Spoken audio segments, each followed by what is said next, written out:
Okay. Hi. This session of ILA Dialogue is a collaboration between ILA and Kosha Percepts. Today we have with us Prerna Arora, Pranav Akshar Kapoor, and Sangya Gupta of Kosha Percepts. Kosha Percepts aims to create, discover, and share information in a simple, easy to understand manner regarding everyday legal and policy issues, including contracts, litigation, and dispute resolution. Their team of researchers, comprising of legal professionals, seeks answers in practical policy and law related questions, as well as information and tips for national and international businesses. Today, Kosha Percepts will be speaking on introduction to MSME along with advantages through and after COVID-19. Welcome, guys. Thank you, Sudisha, for the wonderful introduction. So before I begin, I'm going to just give a little bit of a brief about ourselves, which is just mostly repetitive in nature. But first of all, I hope everyone who's watching us today is safe and healthy. And I hope the pandemic has not been so harsh. And moving from there, a little bit about ourselves. We're based out of New Delhi and we also have a branch office in Mumbai, but we also service to pan-Indian clients. And today we are going to talk about something very interesting, which is about MSME and its advantages. And we'd like to just play down the disadvantages a little bit so that we understand that what has been the effect. And my team, which comprising of Sangya and Pranav, we're going to take turns to throw light on the role of MSME, on basics of MSME, to educate everybody on how we can all become entrepreneurs in today's time, which is the need of the hour, and sustain ourselves in the times of Atmanirbharta.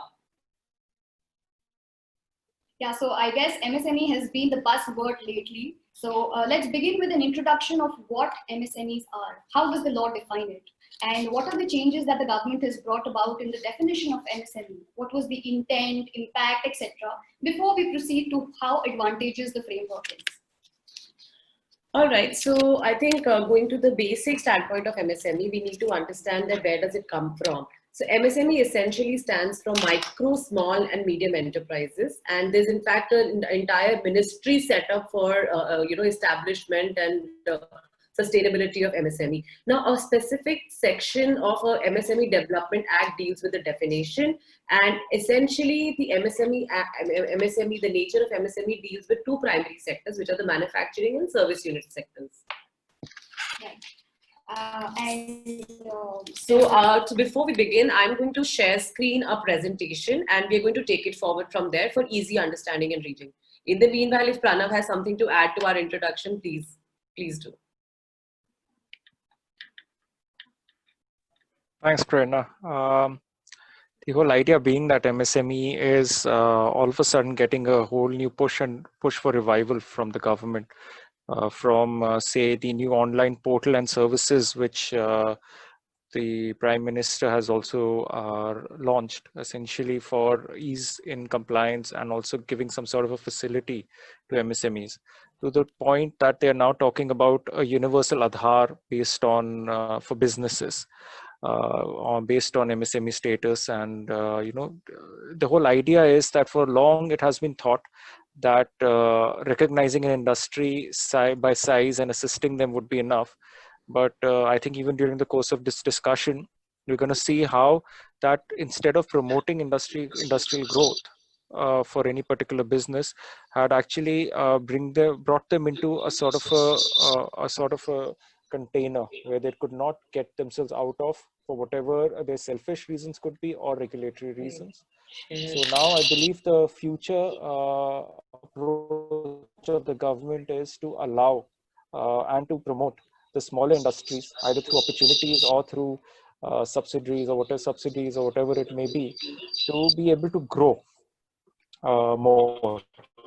To be able to look forward and look at growth as a parameter, and I believe this will also be good for the employment in the country, because earlier it was starting to be a sort of a deterrent to have more people employed. So now moving forward, as we were mentioning about the MSME Act and the kind of enterprises it deals with, as I mentioned before, it deals with manufacturing and service sector units. Now, it's important to see that what it comprises of within that. Now, essentially, the plant and machinery is counted as per the Income Tax Act, and the plant and machinery is directly involved in the process, and the category of plant and machinery should state that it is directly involved in the process of manufacturing, excluding land, building, furniture, and fixtures. And so is the case with equipment, is also defined as per the Income Tax Act. And the equipment directly involves the process of providing services, which excludes land, building, furniture, and fixtures. So, including those of equipments would include things like gym equipments, laser machines in skin clinic, cath lab machines in hospitals, etc. So these are the broad categories under which manufacturing and service sector units are divided under the MSME Act. Now, as you would see it on the presentation itself, that what has been the benchmark set to qualify under each section of MSME. So as I mentioned earlier, MSME is micro, small, and medium enterprises. Now, micro enterprises are where the investment in plant and machinery is under 25 lakh rupees. This is the prior definition of MSME. We're going to come into the future perspective of that. Then a small enterprise, as it will reflect, an industry is called a small enterprise where the investment in a plant and machinery, as defined in the Income Tax Act, is between 25 lakh to 5 crores. And a medium enterprise would be constituted for a manufacturing sector where the investment in plant and machinery is between 5 crore and 10 crore. Now moving to service sector, micro enterprise, the previous slide itself, Sudhisha. So now in service sector, the same enterprise has a different benchmark. Now in micro enterprise, where an investment on an equipment is under 10 lakh is micro enterprise. In small, between 10 lakh to 2 CR is a small enterprise, and between 2 CR to 5 CR of investment in an equipment will constitute a medium enterprise. Now, that is a very important aspect because these benchmarks have been long disputed, and the interpretation of that has been open. And since then, various forms have evolved to where we have reached now, which my colleague Sangya will throw light on. So moving on to the next part. So this was the definition as per Section 7 of the MSME Development Act. However, the suitability of this definition has always been quite debated upon because just the foundational investment in plant and machinery or equipment cannot be the sole basis of classifying any entity into small, micro, or medium. And therefore, it was imperative to address this and bring about more rational criteria of classifying these entities. And therefore, the government, by notification dated 1st June 2020, brought about the change, which was effective from 1st July. Not only was the differentiation between manufacturing sector and service sector merged and done away with, but another new criteria came into place, which was the annual turnover. So as per the new definition, which is effective since 1st July, micro enterprises are those in which investment in plant and machinery or equipment, so plant and machinery for manufacturing, equipment for service, is within 1 crore. And annual turnover is not more than 5 crore. Small enterprises, as per the new definition, are those in which investment in plant and machinery or equipment is within 10 crores and annual turnover is not more than 50 crores. Medium enterprises are those in which investment in plant and machinery or equipment is not more than 50 crores and annual turnover is not more than 250 crores. So if you notice, what has actually happened by this definition is that the ambit of MSME has increased drastically. So most of the small enterprises which were earlier categorized as small have now become micro, and almost all the medium enterprises have come into the category of small. A lot of MSMEs which were completely out of the purview of the status of MSME have now been included in the definition. Another challenge, confusion I'll rather say, that came about this new definition was how do you categorize an entity which is say on the basis of investment it is within micro, However, on the basis of turnover, it is falling in small. Say, for example, there's a entity which is has invested in equipment, say about less than 1 crore. However, the turnover is say 8 crores. What happens then? So a recent clarification has come about, which says that if an enterprise crosses the ceiling limits specified for this present category, in either of the two criteria of investment or turnover, it will cease to exist in that category and be placed in the next higher category. But no enterprise shall be placed in a lower category unless it goes below the ceiling limits specified in the present category in both the criteria of investment and turnover. So exactly how Sangya had pointed out, that how it has affected the reason for bringing about the change in the definition was to bring in more benefits and bring in more entrepreneurs into the system of MSME. I think the fear of losing out on the benefits which are covered under the MSME was coming in the way of growth of these enterprises. So it was very important to identify on how to have them grow in a secure space. And I think I think you can say this pandemic has been a silver lining into the situation, because the long debated issue of this transformation in the MSME is now reaping its fruits. And what was supposed to happen eventually, the pandemic kind of just accelerated that and brought in the the importance of how we have to accelerate this economy. The GDP, as we are all aware, in fact, the GDP growth has gone down to an extent where we are all struggling to sustain ourselves. And with the mandate of the central government on self-sustenance, Atmanirbharta, I think it's very important to understand we can only do that if we support small businesses. And I think it's not only about support, I think it's also about how you help them grow. And with the earlier definition of MSME, the growth was becoming a very limited factor. So now with this change in the dynamics of the MSME definition, although I'll say it's still a very recent stage, but it has opened plethora of chances and opportunity for establishment and growth. And we're going to see how that is going to take effect in the coming times. So if we analyze what has the revision done? So MSME is the backbone of the Indian economy. At present, the sector provides employment to 114 million people and contributes 30% to the GDP, which is now dropped down to almost a negative. And that is because when the pandemic hit the whole wide world, India was no exception. And our MSME sector was hit hard. All small manufacturing units in rural areas, urban areas, or service units in urban areas like beauty parlors, gyms, small clinics, across all sectors, be it hospitality, real estate, tourism, transport, etc., have been hit together and hard. It was important to ensure that maximum enterprises of the country are brought under the ambit of MSME so that they can avail the benefits that the government was proposing to come through its stimulus packages. And the aim was to ensure that all these MSMEs, which are struggling to keep their head above the water, are able to first survive and then revive to what they were post the COVID-19 and then thrive. So that was, I think, the intent, major intent. Major intent. Quite rhyming though, but then yes, I guess that was the major intent of bringing about this change to recover our economy back and support all those who were losing hope during these hard times. In fact, at this point, I'd like to bring in Pranav. Pranav has this extensive experience in dealing with MSMEs, and rather I'll say in a startup culture. So Pranav, why don't you also share your experience with the whole shift in things from what MSMEs have been before, and how do you think how we've analyzed the intent and impact? What is your view on it? Thank you.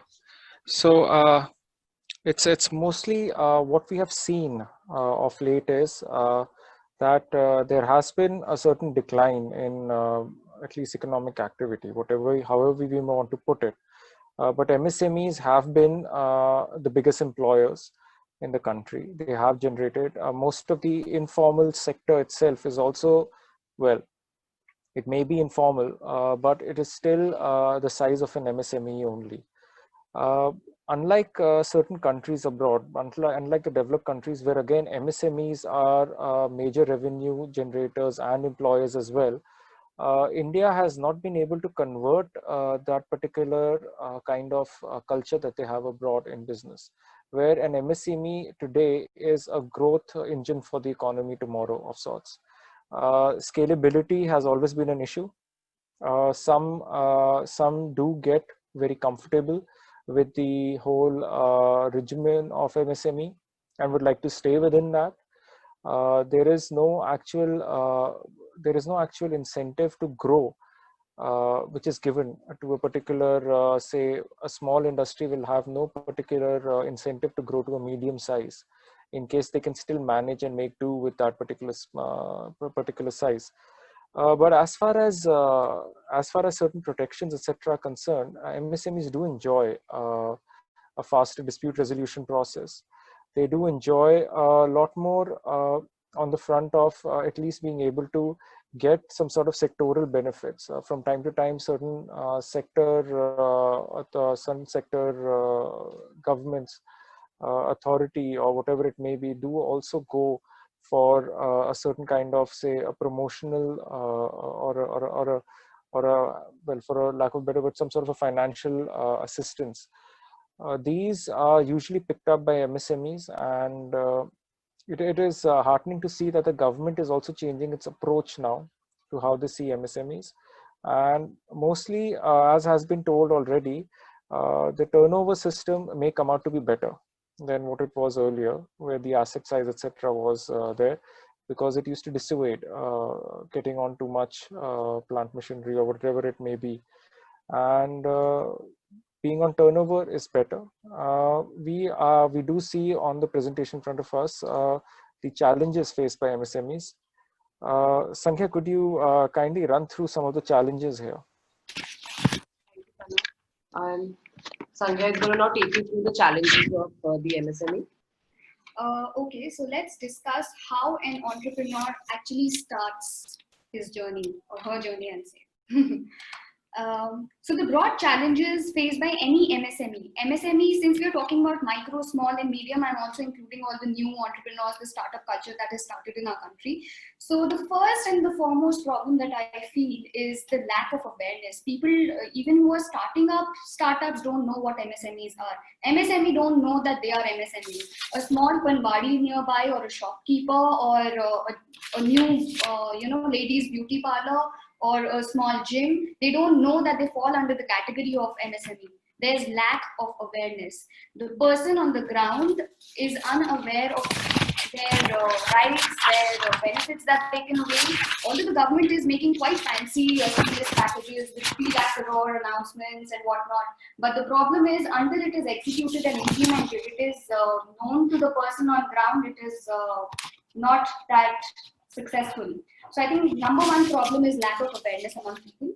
Number two, I would call it lack of capability and opportunity. While I'm not just talking about illiteracy rate, but I'm also talking about capitalizing one's own capability. There are a lot of handicrafts in India, a lot of GI-based products and services, a lot of things. Our country, I feel that is very unique and very diverse in a lot of products that it makes, etc. And but what is lacking is conversion of this capability into an opportunity, and then capitalizing and turning this opportunity into a business idea. So what we need is mentors. What we need are enablers, help desks, NGOs who are already in place, who would help in turning these ideas into business models, and then help in running them. The third problem I feel is lack of capital. Even if I am aware that I can be an MSME, even if I have the capability and opportunity to come up with a new product, I don't have capital. I don't have easy access to loans. So that is another problem that the new entrepreneurs face. And the fourth problem I would say is lack of business and infrastructural support. So even if I have got money, I do not have a place to start my manufacturing from. Even if I have a place, I do not know how do I gather my customers, how do I build my business model. Sorry for the pause. The next problem that I think is coping with the competition. Even if I've got my business running, because I'm new, I'm not aware of what the tactics of the business are. I'm not I'm not that business savvy. I may not have that perfect quality of my products or perfect quality of my services, or competitive rather. I'd not say perfect, but competitive, and it'll be very difficult for me to survive. You know, to make my business survive in the market. And even if I have a grievance, there's no place I can go to. The channels are so long, there's so much nepotism that you cannot reach a solution that quick. And the same goes for even the legal compliances. And there's so much that a business entrepreneur needs to do. And the other thing, the major problem, challenge faced by MSME these days that I feel, which is not listed here, is the way people treat MSMEs. And MSME is not just a startup. It is, say, a ration store right across the street. Even if that ration store is earning more than a person who's there in the job, people don't recognize that. So I feel there's a need, a collective effort to appreciate people who are creating jobs, who are starting their own, who have the strength to at least start something new and not work on a 9-to-5 job. So I think this is something quite that I feel is happening in the MSME and the startup arena. I think somewhere as young counsels, we all sit in the same boat of being entrepreneurs and lawyers at the same time. So we understand that donning all hats is a very important aspect to an MSME, so to speak.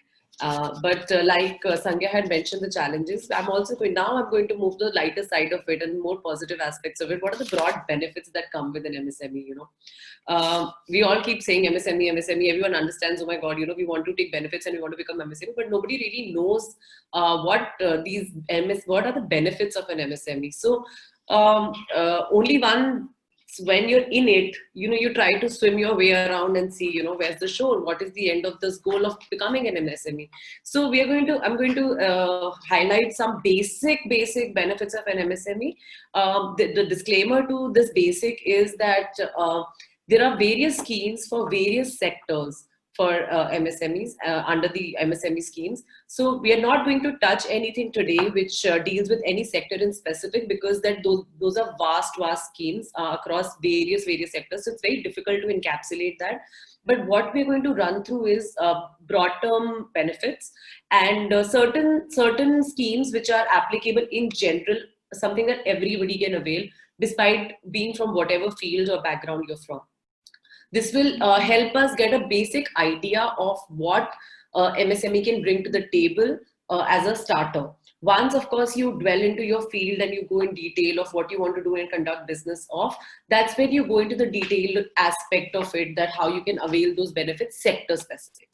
However, the broad benefits that we see, as for example, even the layman should understand and see before getting an MSME registration is, what they get straight up is easy access to loans.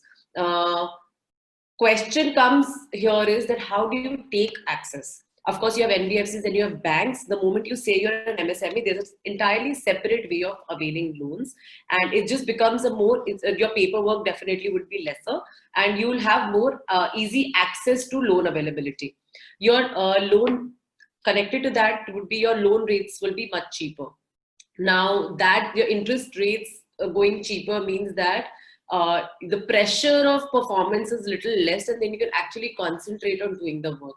A lot of people are dissuaded from taking loans only because of such high interest rate that for the longest duration of the loan period, they're tired of just paying the interest on it, and they never reach on, you know, paying off the principal. So I think that's a very important aspect. When the interest rates are lower, it builds in more confidence in you that yes, you can take up a loan, you can perform, you can, you know, pay off your loans also.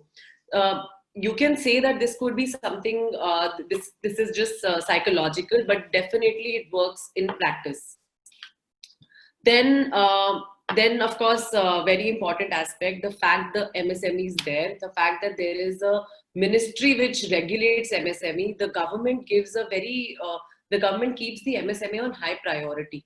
yes, definitely for big businesses and to conduct, trade internationally and get big monies coming into the country, the government has to give, international weightage to a lot of businesses. However, for lots of licensing, for whatever permissions, permits, license, MSME sectors are given priority because they understand what is the importance of a local businessman and how important they are to the business of this country.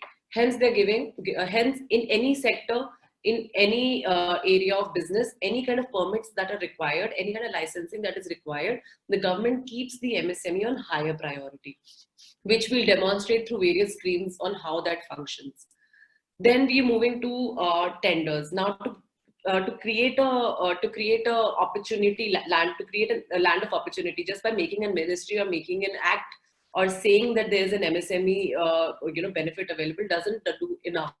The government has actually taken out exclusive government tenders where the criteria is you have to be an MSME in order to take those tenders, in order to perform, in order to act in certain areas. Now that gives a level playing field amongst the MSMEs, and that also brings in a lot of lot of small players which are hindered from or which are scared of cutting into a big picture.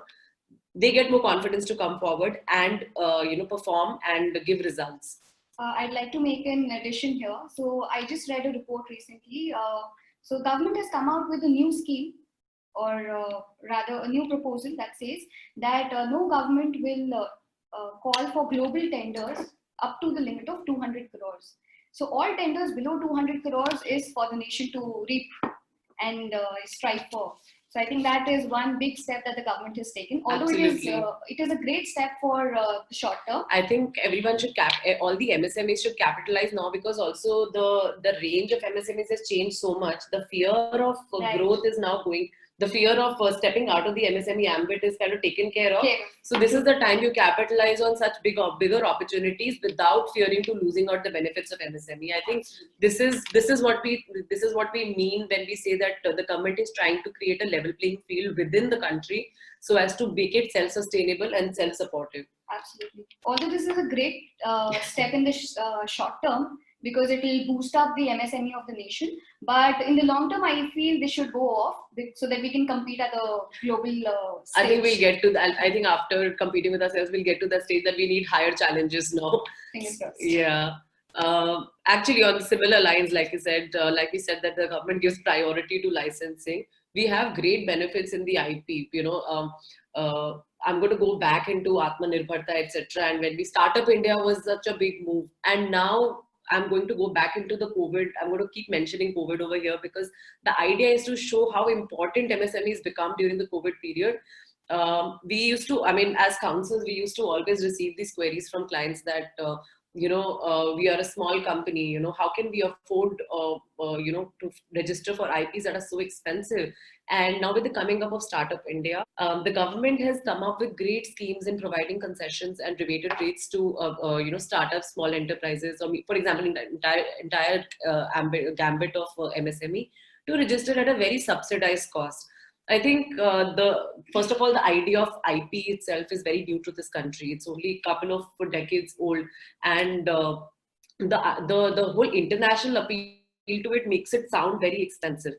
And people are not very comfortable. Suddenly the whole fear is, oh, how do I get a patent? And India has the I think after America, I'll say India has the largest pool of people creating IP in their houses in tier 1 cities, tier 2 cities. They just don't know what to do with it. So and now I think half the other patents around the world are brain drained from India. That's definitely true. I think every patent internationally would have definitely one Indian author attached to it. And we have a huge science pool that moves abroad, because lack of opportunity or whatever you may say. Now we see all of these things are now with the Startup India program. So many things are coming up on, every other day. We see that now people are more interested to get their IP registered. They are curious to know, and with under the whole, if you have an MSME registration, it gives you benefit of cost definitely, which actually, so IP itself is a basic cost for startup. it comes in at the very first stage. If you want to, take benefit, if you want to go into rounds of funding, every funding round will ask if you have an IP registered or procured or secured. Now that makes it a very essential cost right at the beginning of the startup, and right at the beginning of the startup, there is no money. So that is where that importance of giving concession to IP registration was identified, and the MSMEs were Startup India registrations and MSME registrations are given that benefit to make it cost subsidized and to help them get to step 2 of their startups. So I think it may be a very small concession, but I think in larger scheme of things, it's a great deal for someone who starts. For example, I'll give you my own example. When I had started Kosha Legal, for the longest time, I don't even think I registered my IP. I'm going to say it candidly, but when you realize the importance of it at the very beginning, you realize that you need to get it protected, you need to get it safe. When you learn these small things about IP and the importance and how to grow to the next level, immediately your first answer is get your IP secured. So I think that was my biggest learning, and that's when I went. Now if anyone comes to me, I say first thing you do is get your IP. Especially in view of the rate of counterfeit products that are there in the market. Absolutely. And in fact, I think at this point I'll ask Pranav to come in and also mention about his experience with the startups and the IPs, and the fear of them to come and get an IP registered just because it's expensive, and how to deal with that. Thank you. The main issue that we usually face in making a client understand about protecting as an MSME is that they need to protect their knowledge, or at least whatever their branding is. That is usually an issue because the perception is in India, at least, or for regular Indian businesses, that what is the necessity to take such a step? Because of the regulations, because of the attitude towards regulations, it is thought of that it may become another compliance check which they will have to take care of over the long term, not realizing that actually going ahead and registering a particular IP, whether it be a trademark or even for a software copyright, which most of the software companies should be doing, instead of just writing a C with a circle at the bottom of their website or at the bottom of the software. They should be going ahead with copyright registration on actual basis with the registrar. We see that that's not something which is preferred at all. The idea here is that to have a mindset that what you're creating is very much, even though it's intangible, it is still a property. That has to be first tutored, first made sort of in a way, the understanding has to be given, and that itself takes quite a lot of time, and that also is sort of that also dissuades us in one way. I mean, it's not whether or not it has greater monetary benefit for us. It's just that sometimes we have to just let go of that when we're advising clients, for a simple reason that the client may not see it from the same point of view, and we may in turn just waste our time. Yes, material is provided, etc., but the idea of being included in the system is very much there's some sort of a reluctancy there. This includes your labor laws as well, where you have your employees, but you do not formalize them.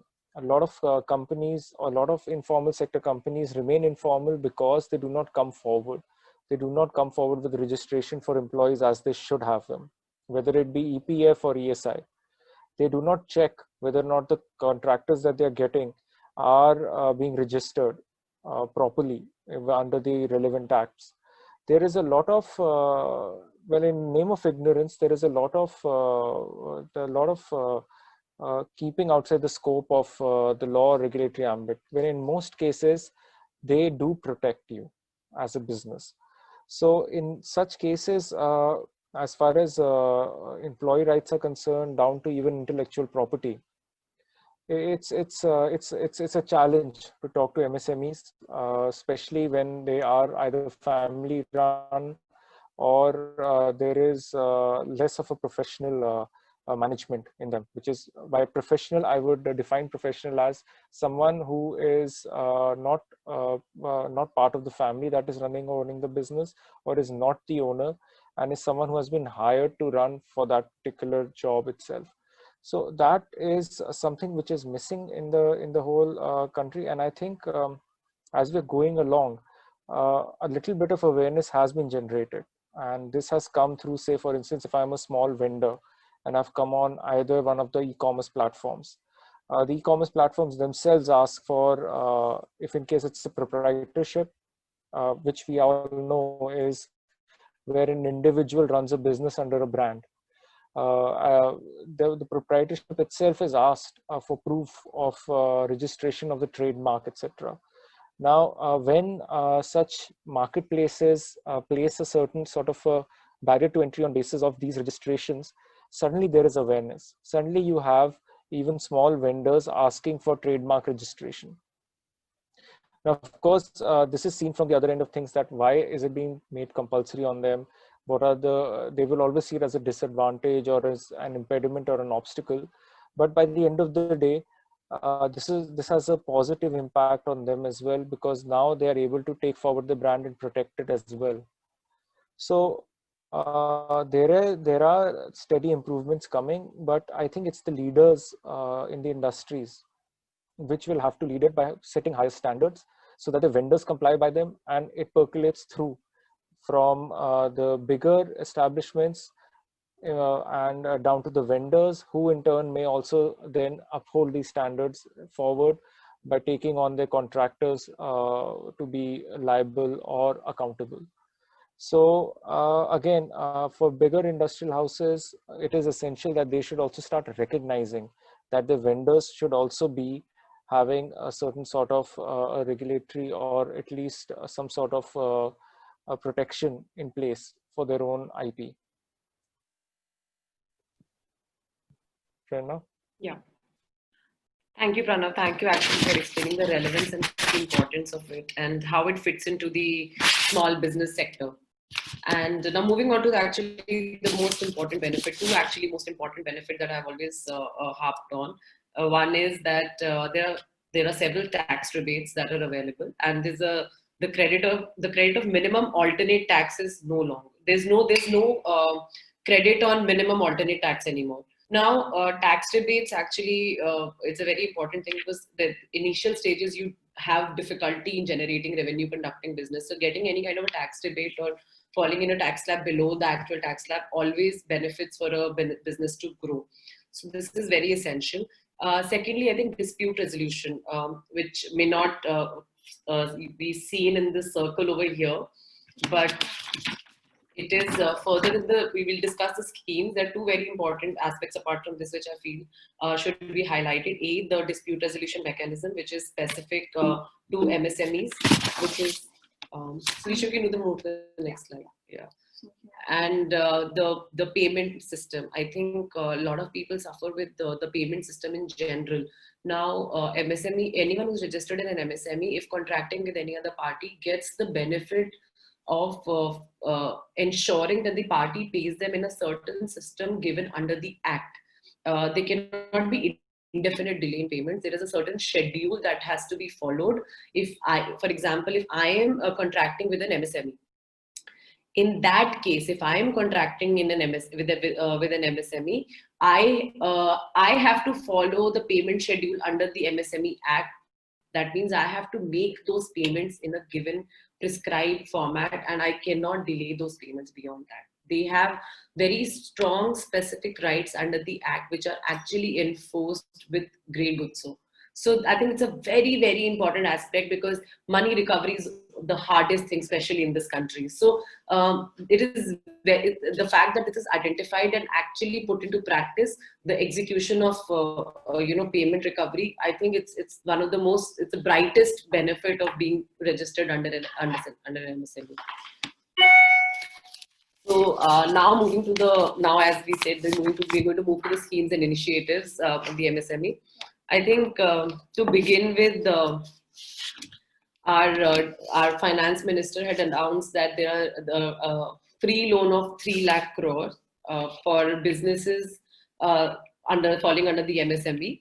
And while that amount may sound very big, but looking at the number of MSMEs that we have and looking at the number of businesses that suffered in the pandemic, I think that amount kind of just evaporated in thin air. So while the amount was there, while the difficulty to avail the loans were there, and the fact that there was a package that was given during the COVID Yes. is a big highlight of the situation of MSME during the COVID period. So a 3 lakh crore collateral free loan was announced under the scheme, out of which, as a part of that, 2 lakh crore economic stimulus package to deal with the COVID pandemic was taken out. And apart from the stimulus package, there are many other schemes that the government has taken out. Most of them are industry specific, say coir industry or khadi, agriculture, healthcare. So during the pandemic, a lot of schemes like Safe Plus, and a lot more came up, only concentrating on the healthcare and pharmaceutical industry. So these are, we will not talk about all the schemes specific to industry, but just general schemes that are applicable on all. First of them is the Udyam registration.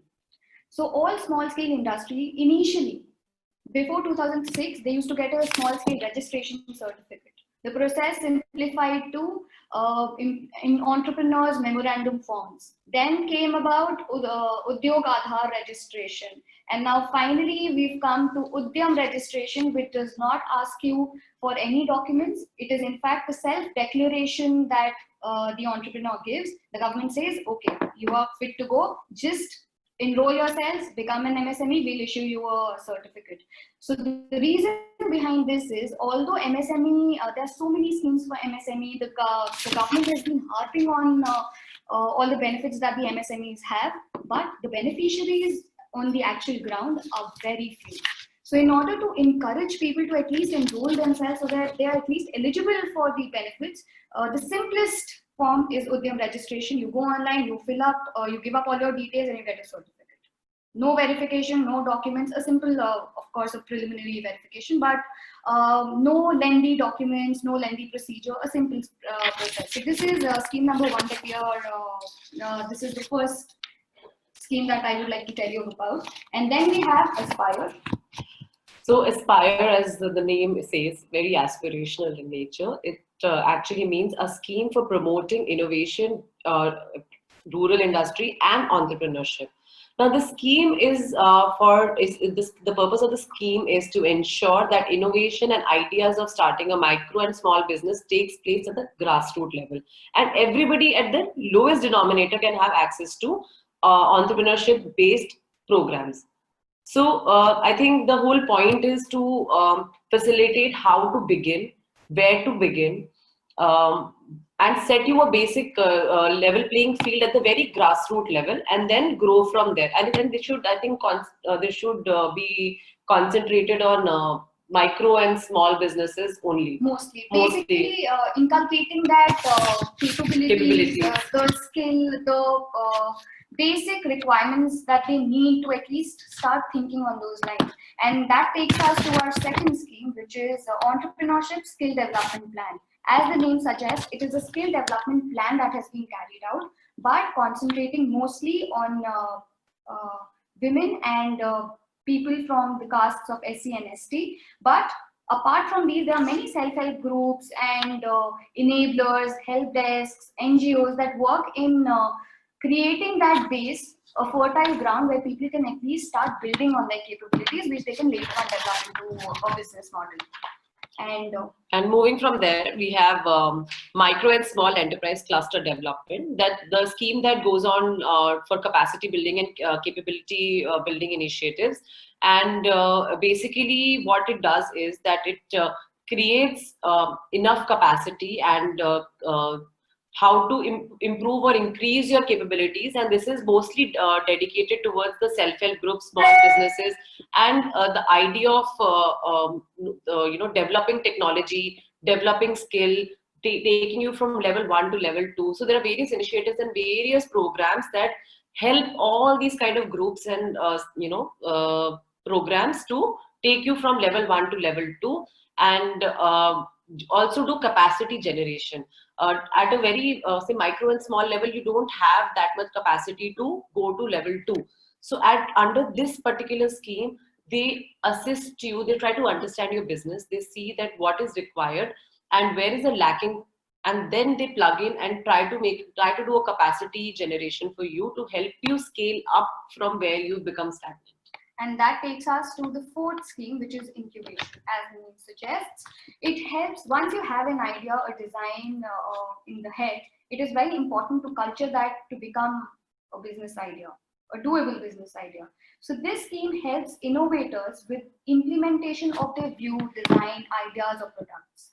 Under this, from 75 to 80% of the project cost can be financed by the government. This scheme promotes new ideas, designs, products, etc. The main objective of the scheme is to promote and support untapped creativity of an individual and to promote adoption of latest technologies in manufacturing as well as the knowledge-based innovative ventures, say be it on the tilt of engineering or something scientific-based, anything. Agricultural, technologically helping agriculture, etc. And basically, this scheme seeks to validate their ideas, and there are people called enablers who help them turn these into business ideas and helping them expand their idea into more geographies, into more income generating models, and sustaining themselves and earning, keeping themselves stable and thriving. So this is what incubation is.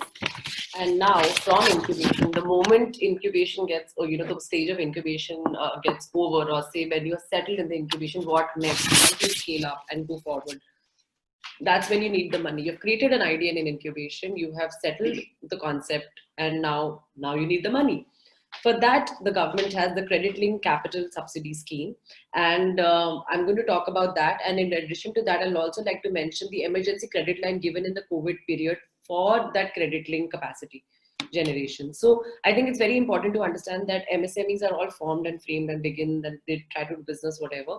But after a point of time, because of lack of money at the initial stages of business and lack of investment and seed funding, the technology eventually starts becoming redundant. And you have to really move fast with the technology, otherwise you're going to go back in time. How we have, for example, an iPhone comes with a new version every year. By the time I'm done spending $1 lakh on one particular phone, there's another version of it available, which is say about at least 30% higher in cost. Now, similarly goes for mostly for manufacturing units. The moment you set up a machinery, the moment you start, production, there's something always better which is there in the market, which is going to run as a competition. Now, how do you keep up with technology, because it becomes expensive? Due to that reason, MSME Act has come up with the Credit Link Capital Subsidy Scheme. What it does is it actually helps you to upgrade your technology, provides you with enough capital to obtain that particular technology and bring you up to speed with the level of competition that is pertaining in the market. Now, it is very, very important that this be identified at a micro and small level, because that's when the maximum innovation happens, and that's when you pick up speed to go from A to Z, A to say M. Now, if you reach your time period to reaching A to M is actually kind of short. After that, it's a slow progress. Once you become a bigger business, then you are in the know of things, and then it becomes a slightly slower process. But to catch up with that speed in the beginning is where this subsidy really comes handy. Now, what happens now? I'm talking about the COVID credit line that we have received, we've received in this last couple of months. What the government has done is that in order to facilitate with the cash flow issues that has happened, and I think it's happened one of our own clients, which is the hospital, and you've seen the hardships that are faced by private hospitals during COVID. It is much harder because they've been on leased lands, the properties are all leased, so they're paying the lease amount every month. They did not get any concession from the landlords because They were, they were a necessity. Hence, they were functioning. They were not shut. So the fact that they were functioning, it was assumed that they're making revenue and they were to pay the same amount of lease.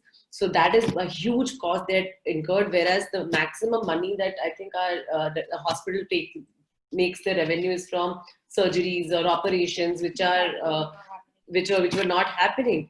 Now, in a situation like that, you need cash flows. You are running a necessity operation. You are suffering every day with your expenses. You're paying the entire staff rather double the amount because you are a frontliner. These kind of institutions have really benefited from the emergency credit line scheme under the COVID, because what they've done is to facilitate the cash flow. They have given you they have easily availed you enough cash flow and enough credit line so as to sustain this period. In fact, it is so absurd that a normal assumption would be that, the frontliners, all the essential services who are working overtime, who are there, actively functioning while the rest of the world is shut, they must be minting money. But that's not the case. And that was really surprising. And the harsh reality is that. That's true. So we come to our next scheme, which is Credit Guarantee Trust Fund for MSME, which is same as we discussed earlier. These are loans which are collateral free and are mostly given for a period of 5 years.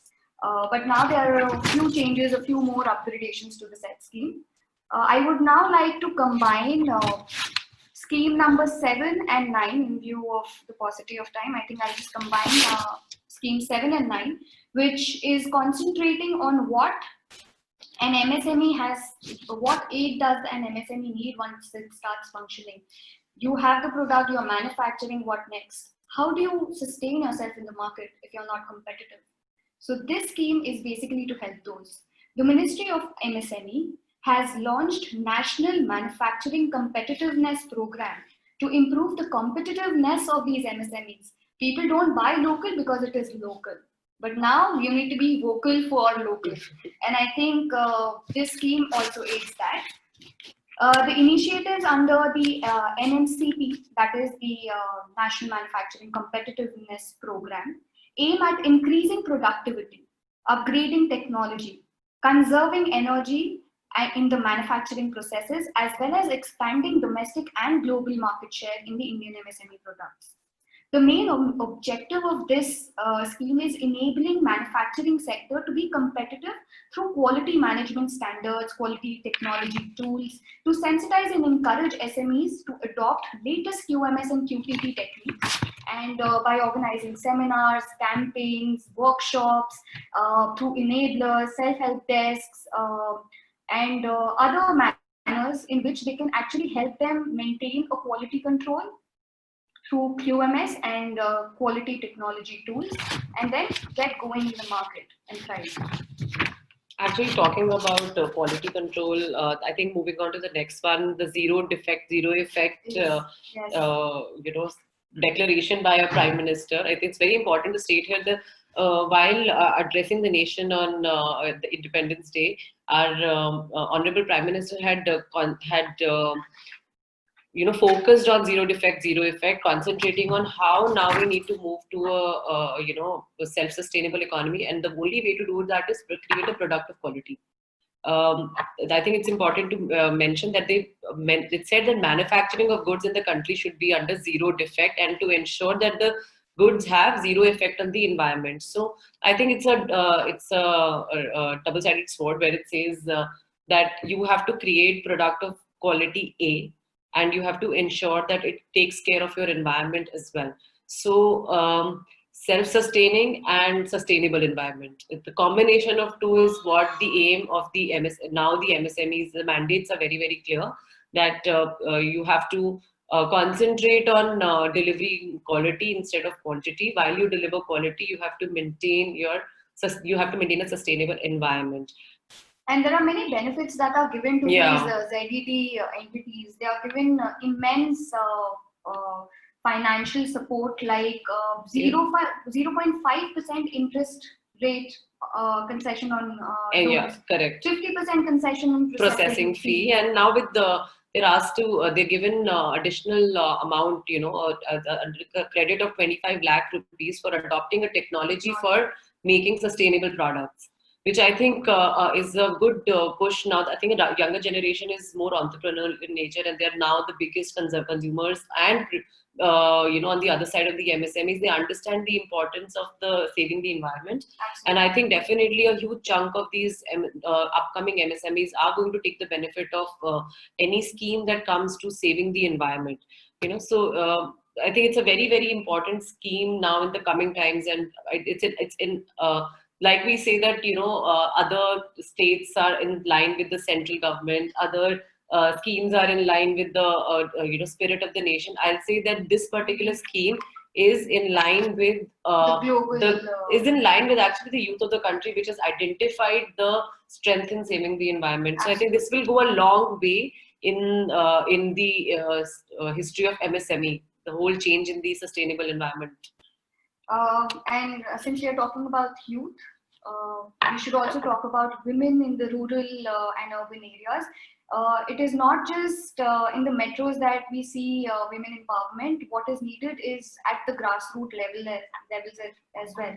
So on the eve of International Women's Day 2018, the government announced a scheme called Udyam Sakhi, in lines of MSME and inculcating entrepreneurship amongst the women folk of the nation.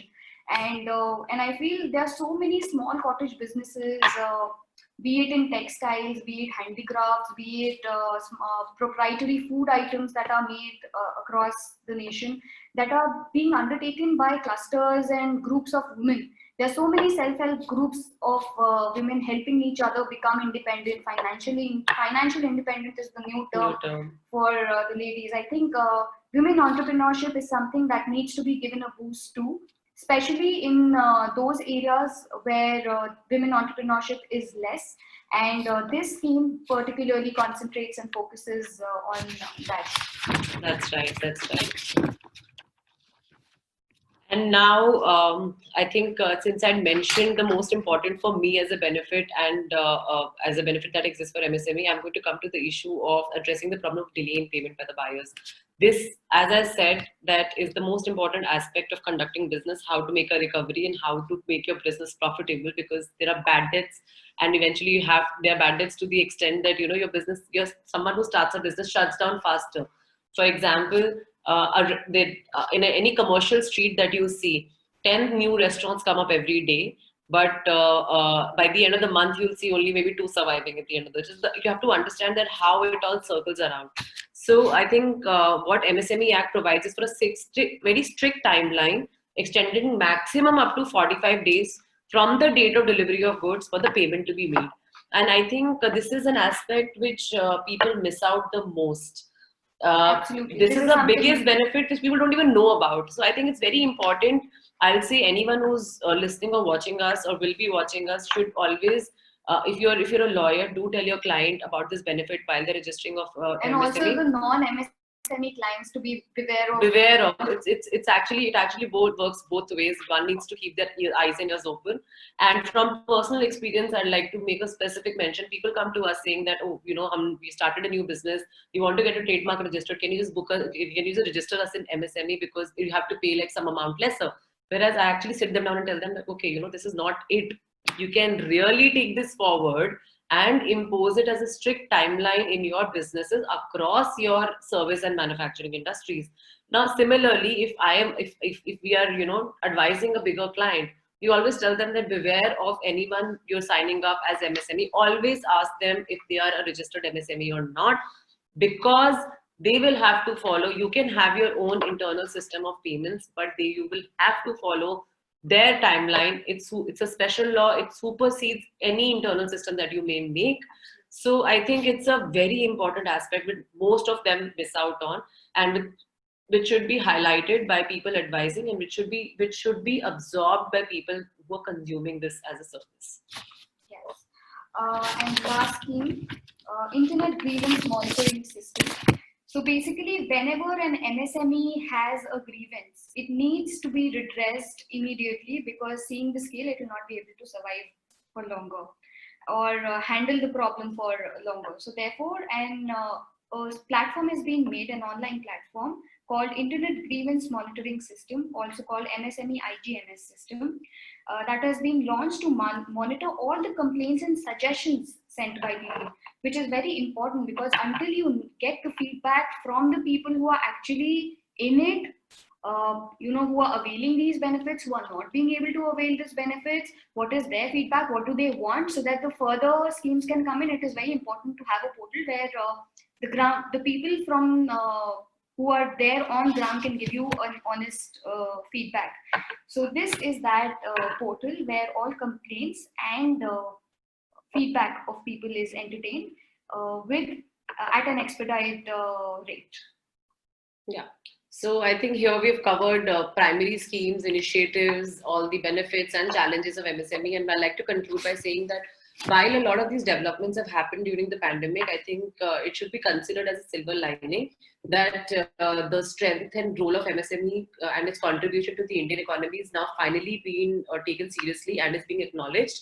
And anyone or everyone who's a part of the ecosystem of an MSME, is that this is the right time for you to take advantage of it, and instead of being disheartened by the losses that you've suffered during the pandemic, it's a time to make the most of what the government has to give you. Yes, of course, these are all new things, and things will pan out in the period of next 1 or 2 years will tell what is the actual effect of these changes.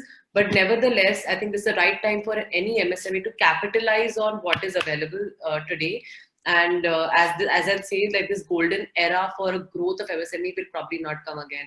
So on this note, I'd like Pranav to make his last comments and just also elaborate on how COVID can be potentially a great thing, also detrimental in the scheme of MSMEs.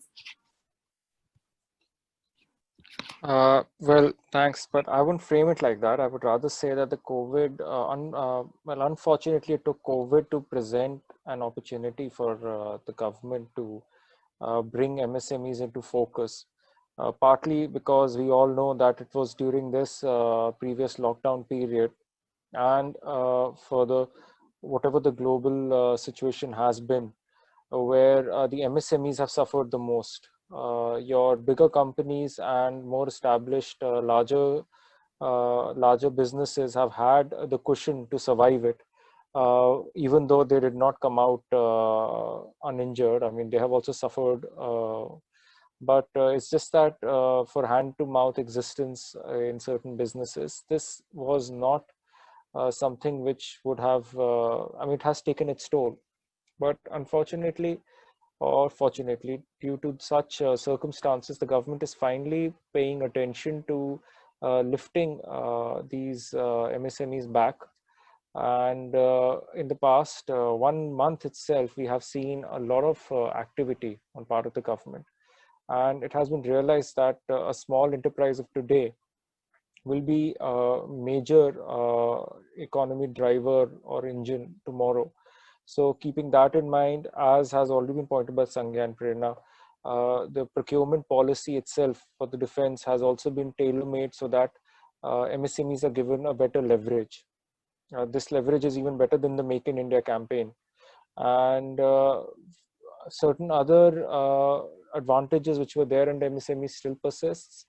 But I think for now, keeping in mind the Startup India initiative and a couple of other initiatives as well, an MSME starting today does have a lot of opportunities, and MSMEs which have been continuing the business will also see a lot of boosters being provided by the government in their favor. All in all, it's advisable that as a legal professional, you should push your client enterprise towards getting them registered under MSME Act and the allied schemes, etc., that do come in the from time to time. And it is also necessary for to dispel the myth around the regulatory hassles that are perceived.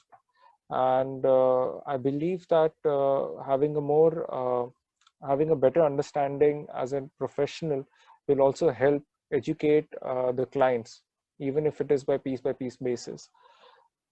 On that note, I'd like to I'll just, get sorry, back to Pranav. Prerna. Thank you so much, Pranav. This is actually a great way to put this all together in one basket and just put it out there.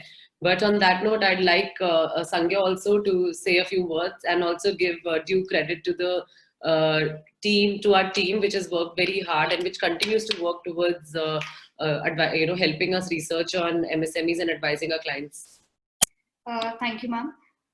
So to conclude, I'll just say that the entire game is all about execution, implementation. I think the real test is what happens actually on ground. We've spoken about so many schemes, but the real test is what happens on ground. How many people are actually beneficiaries and how many people actually are able to take benefit of this and come out bigger and better from these schemes. And yes, I really need to pay my thanks to the interns, Shitinjay Sondhi, Palak Tyagi, and Beryl Ridwal for helping us and assisting us with so much data, because I think MSME as a topic is so huge that we were completely clueless on how to put it in 1 hour. I think they've done a great job in assisting us. Thank you. And yes, over to Prerna ma'am. And my biggest thank you to Jamshed sir and Sudisha for having us on the platform and giving us an opportunity to speak the topic of our liking and our choice, and being extremely patient with our technology disturbances in the middle. So thank you, Sudisha. Thank you, thank you, Jamshed sir. Thank you. Just wanted to ask, does anybody have any questions? I can see one from Sudarshan Arora.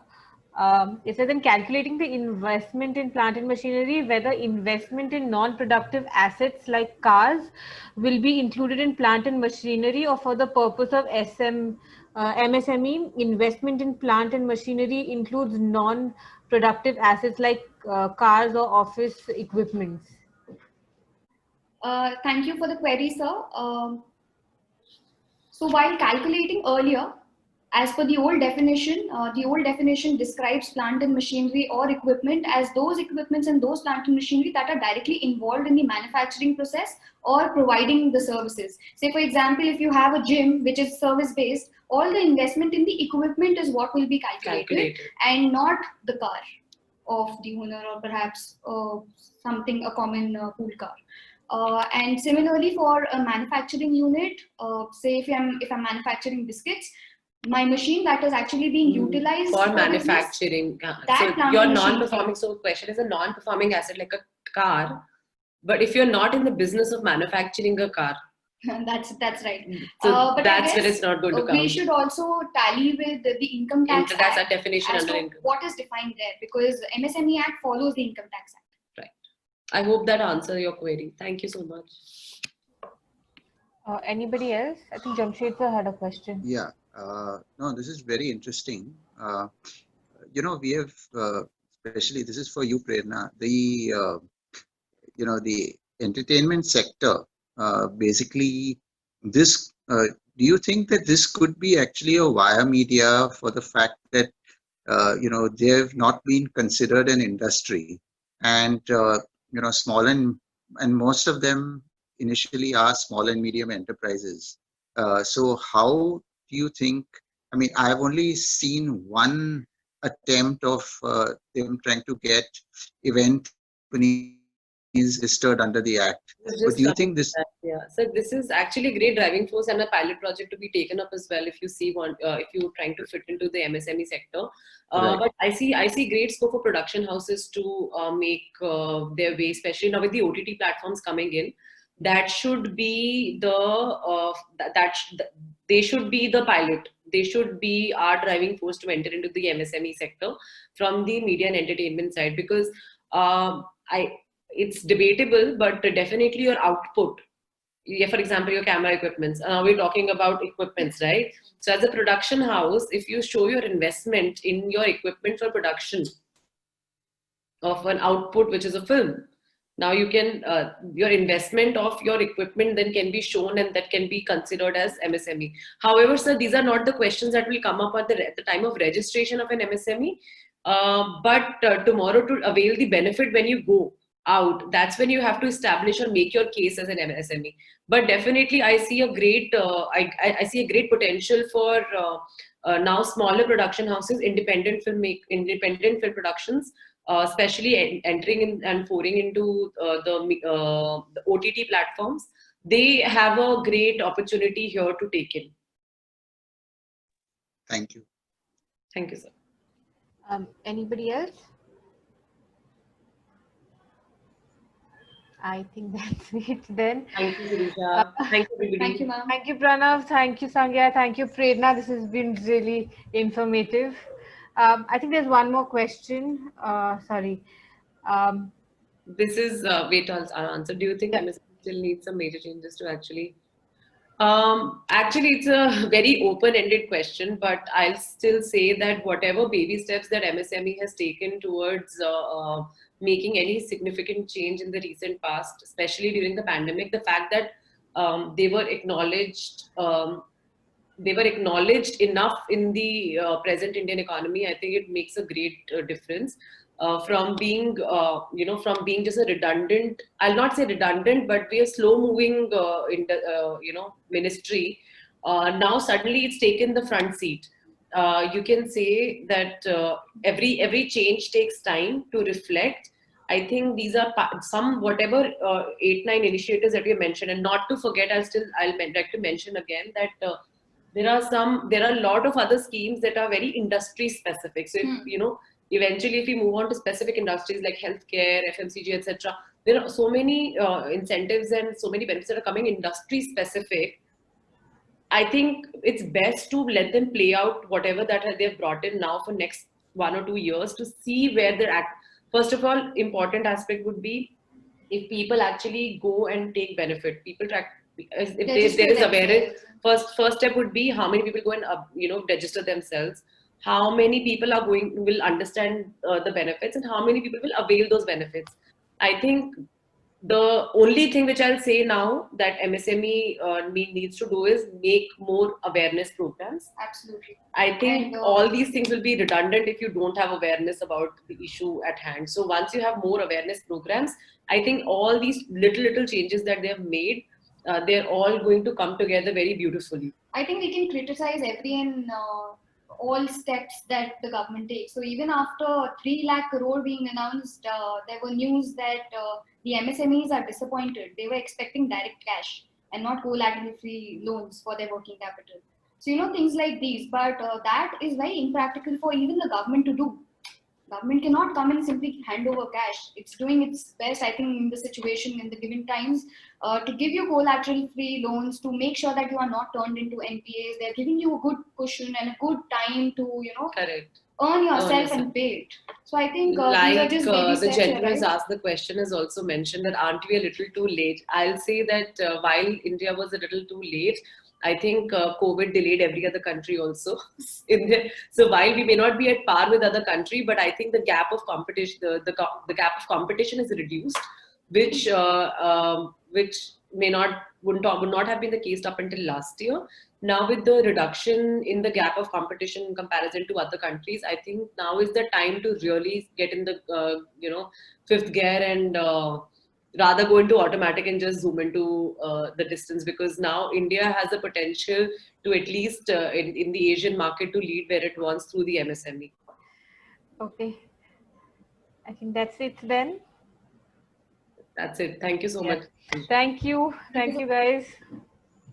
It was really lovely to host you all. Thank you. Thank you. Bye-bye. Bye-bye.